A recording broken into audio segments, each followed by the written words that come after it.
faccio subito una domanda. Secondo voi, quante sono le lingue nel mondo? 2 secondi per riflettere. Pensate che nel mondo si pensa che esistano circa 7.000 lingue. E in Europa, dove noi viviamo, quante sono le lingue? Se prendiamo l'Unione Europea, che è l'unione di un certo numero di paesi che hanno deciso di raggrupparsi, ci sono 24 lingue ufficiali, ma ci sono 60 lingue minoritarie. 60 lingue minoritarie. Pensate che in queste 60 lingue minoritarie non si contano, per esempio, né i dialetti che voi probabilmente parlate nei vostri paesi, e nemmeno si contano le lingue delle persone che sono immigrate. Quindi immaginate quale ricchezza di lingue noi possediamo, e l'Europa, il Consiglio d'Europa con l'Unione Europea, pensa che questa numerosità delle lingue è una ricchezza da salvaguardare. Allora c'è un sociolinguista che dice che le lingue sono un insieme di pratiche, cioè di usi della lingua, e sono delle rappresentazioni, sono le idee che noi abbiamo rispetto alle lingue. Ci sono lingue, infatti, che hanno un'ottima reputazione. Si dice che sono belle, che sono musicali, che sono molto importanti per l'economia, per la diplomazia e via dicendo. Queste sono le rappresentazioni, le idee. E poi ci sono lingue che sono più studiate e più usate di altre.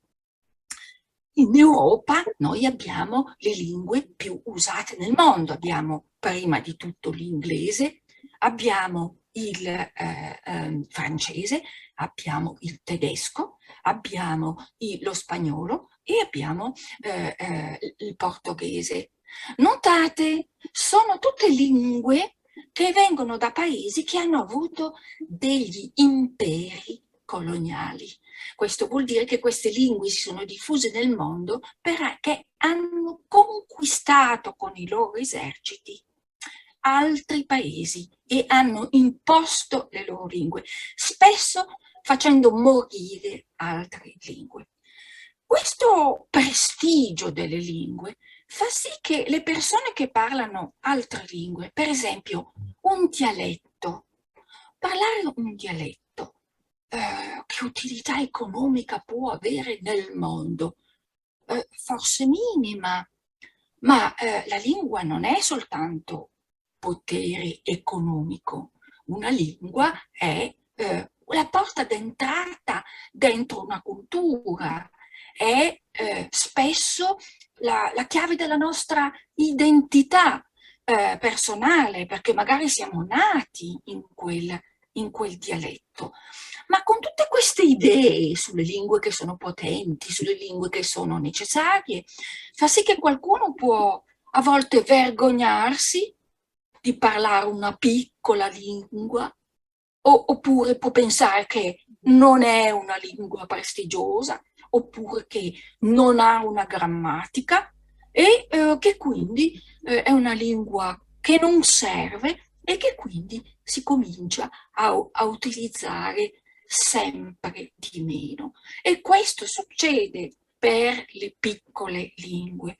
Quindi queste piccole lingue muoiono come sono morte delle grandissime lingue, per esempio il latino o il greco antico. Hanno dato nascita a nuove lingue, ma sono morte perché a un certo punto nessuno più le parlava.